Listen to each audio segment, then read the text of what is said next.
O que a equipe Fittipaldi de Fórmula 1 e a preservação da Amazônia têm em comum? Este é o Visão Libertária, sua fonte de informações descentralizadas e distribuídas. Em 1973, Wilson Fittipaldi teve a ideia de fundar a primeira equipe da América do Sul de Fórmula 1.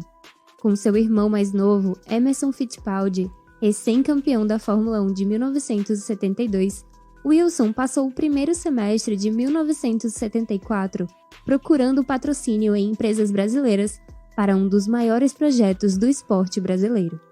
Wilson e seu pai, outro Wilson também conhecido como Barão, estavam assistindo a Copa do Mundo de 1974 quando viram um comercial da Copper Sugar, uma cooperativa de produtores de açúcar, e Wilson disse: "Olha, pai, essa empresa pode querer patrocinar a nossa equipe." Wilson então agendou uma reunião com o Sr. Volney Atala, então presidente da Copper Sugar. Atala tinha acabado de retornar de uma viagem da Ásia e viu que diversos doces produzidos lá tinham açúcar brasileiro e ficara intrigado do porquê esses doces não eram simplesmente produzidos no Brasil. Nessa época, a indústria do tabaco estava investindo pesado na Fórmula 1. Os pilotos eram verdadeiros super-heróis do mundo. Corriam em carros a 300 km por hora, batiam, o carro explodia e alguns ainda conseguiam sair do meio do fogo. A indústria do tabaco entendeu isso e patrocinava praticamente todas as equipes. Quem aí lembra do carro preto do Ayrton Senna? Mas todos esses patrocínios são o que chamamos de B2C, Business to Consumer, algo do tipo negócios voltados ao consumidor. São empresas querendo alcançar o consumidor final. Mas o Sr. Atala teve uma ideia diferente. Durante os anos 70, o empresário brasileiro era muito mal visto no exterior. Então ele pensou que se a Copper Sugar estivesse estampada em um carro de Fórmula 1, a marca seria conhecida mundialmente e qualquer produtor de doces do mundo iria recebê-lo. Esse foi então o primeiro patrocínio B2B, Business to Business, algo tipo negócios entre empresas da Fórmula 1. Infelizmente, a ideia do Sr. Atala não deu certo. Mas e por que isso não aconteceu? Bem, como explica o professor Paulo Vicente da FDC, o Sr. Atala estava 50 anos à frente de seu tempo. Segundo a teoria do professor, o desenvolvimento territorial se divide em 3 fases: faroeste, agronegócio e agroindústria. No faroeste, a terra ainda é selvagem e as pessoas se mudam na cara e na coragem. É o caso que conhecemos no vídeo aqui do canal, a colonização da Amazônia. Somos destemidos pioneiros. O link está aqui na descrição. A ocupação se inicia com pequenas cidades de 2 a 3 mil habitantes. Não existem bancos, nem infraestrutura, quanto mais tecnologia. Essa fase inicial dura de 20 a 30 anos quando evolui para o agronegócio. As cidades crescem e chegam a 40 mil habitantes, com bancos, escolas, estradas e toda uma infraestrutura básica. Se desenvolve todo um ecossistema que sustenta o agronegócio. Após mais 20 ou 30 anos, começam a surgir as agroindústrias. As cidades já chegam a 200 até 3 mil habitantes, com universidades, centros de pesquisa e desenvolvimento, apoio interestadual e até parcerias internacionais.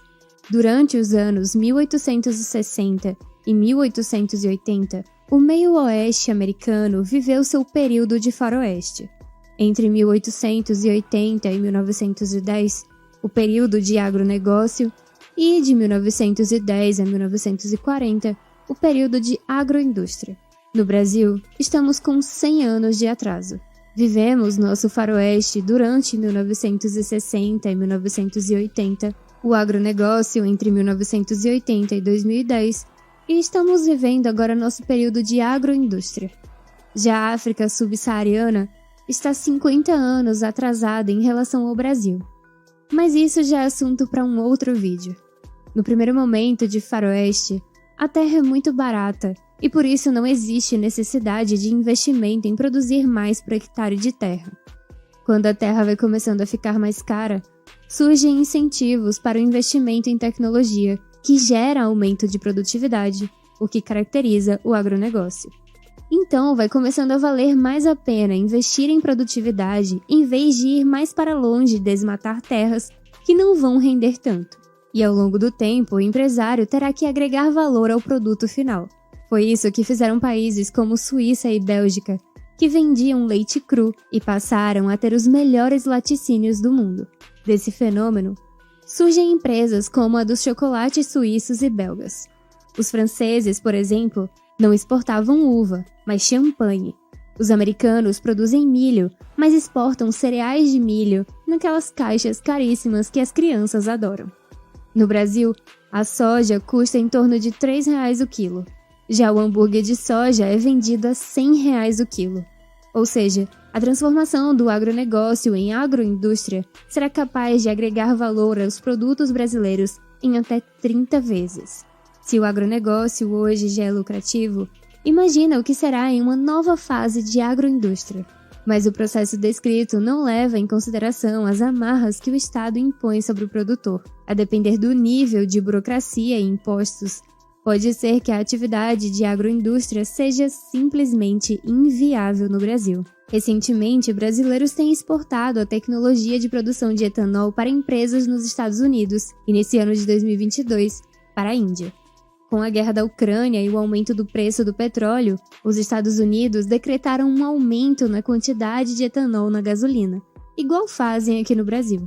Se somente os Estados Unidos e a Índia passarem a utilizar essa tecnologia, o etanol já tem potencial para virar commodity. E assim, as indústrias brasileiras passarão de exportadoras de açúcar para exportadoras de combustível. É o que caracteriza a transição do agronegócio para a agroindústria. Ou seja, o Sr. Atala estava tentando fazer na década de 1970 o que estamos começando a fazer agora, na década de 2020. Ele tinha o sonho de transformar açúcar em gummy bears, multiplicar o valor agregado da produção agrícola brasileira. E quanto mais aumentar o valor agregado dos produtos agrícolas, transformando-os em commodities para produto industrial acabado, menor a necessidade de expansão das fazendas do Centro-Oeste para terras de fronteira, como a Amazônia. Ou seja, é o livre mercado e a transformação do agronegócio em agroindústria que agrega valor aos produtos, enriquece os indivíduos e diminui a pressão sobre a abertura de novas áreas para a expansão da produção no regime de faroeste. Nesse sentido, o livre mercado é que tem a melhor chance de preservar a floresta amazônica, e nunca governos, ONGs ou artistas esquerdistas por aí. A despeito disso, entende-se que é da natureza humana o desbravamento de novas áreas, o desafio de ser pioneiro. Nada nem ninguém pode deter a sanha humana por seu faroeste. A agroindústria no Brasil pode frear o ímpeto do avanço sobre a Amazônia, mas não pode deter. Ao longo do tempo, se vê como inevitável a ocupação e transformação da floresta amazônica em uma região produtiva, exatamente como fizeram os europeus, depois os americanos, depois os paulistas e, por último, os mato-grossenses. Talvez a Amazônia seja a última fronteira da Terra, mas qualquer organização que não se baseie na propriedade privada e no livre mercado apoiado por justnaturalismo vai levar ao caos, ineficiência, violência, pobreza e morte. Mais ou menos como é hoje. Só quem vive na Amazônia tem a melhor chance e os melhores incentivos para tornar a área produtiva, fornecendo os mais variados produtos e serviços ligados à floresta ou não, inclusive atuando na sua preservação. Mas também sabemos que o slogan "Preserve as girafas na Amazônia" vem de uma estratégia geopolítica na qual agricultores europeus e americanos querem manter reservas de mercado em seus países, segundo nos explica Friedman e Gardner em seu livro Farms Here, Forests There, ou Fazendas Aqui, Florestas Lá. Segundo esses autores, a produção agropecuária apresenta baixa elasticidade de oferta, o que nos leva a concluir que são serviços essenciais à humanidade. Serão produzidos seja qual for o preço, porque serão consumidos seja qual for o preço. Ou alguém pode deixar de comer por acaso. Então, uma reserva de mercado é extremamente interessante aos produtores locais que passam a ter um mercado cativo para seus produtos. E quem garante isso é o Estado coercitivo, com suas regulações e impostos como hard power e com propaganda ambientalista como soft power. Não se engane, essa gente não está preocupada com a Amazônia. Sobre isso, também veja o nosso vídeo aqui do canal, Aventureiros da Amazônia. E não siga cegamente o apelo emocionalista e catastrofista dessa gente. A não ser que você queira condenar Bolsonaro por cavalgar uma girafa acima do limite de velocidade, sem capacete, fugindo das queimadas na Amazônia. Obrigada por sua audiência. Esse artigo foi sugerido e escrito por Cervejeiro Ancap, revisado por Amazônia Livre e narrado por JJ Liber. Se você gostou desse vídeo, clique no ícone de curtir abaixo e compartilhe em suas redes sociais. Para ser notificado de outros vídeos, inscreva-se no canal e depois clique no ícone de campainha. Escreva artigos você também. Acesse o nosso site visãolibertaria.com. Até a próxima!